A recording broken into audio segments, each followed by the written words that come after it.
मराठी सक्तीच्या निर्णयाला शिवसेनेतूनच आता विरोध पाहायला मिळतोय। शिवसेनेचे नेते संजय निरुपम यांनी मंत्री प्रताप सरनाईक यांना पत्र पाठवलंय आणि या पत्रामध्ये त्यांनी घरचा आहेर दिलाय।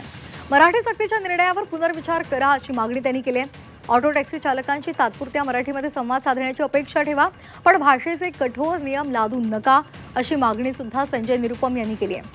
हा घोर अन्याय आहे असंही त्यांनी पत्रामध्ये नमूद केलंय। अतिशय एक टुकार माणूस आहे,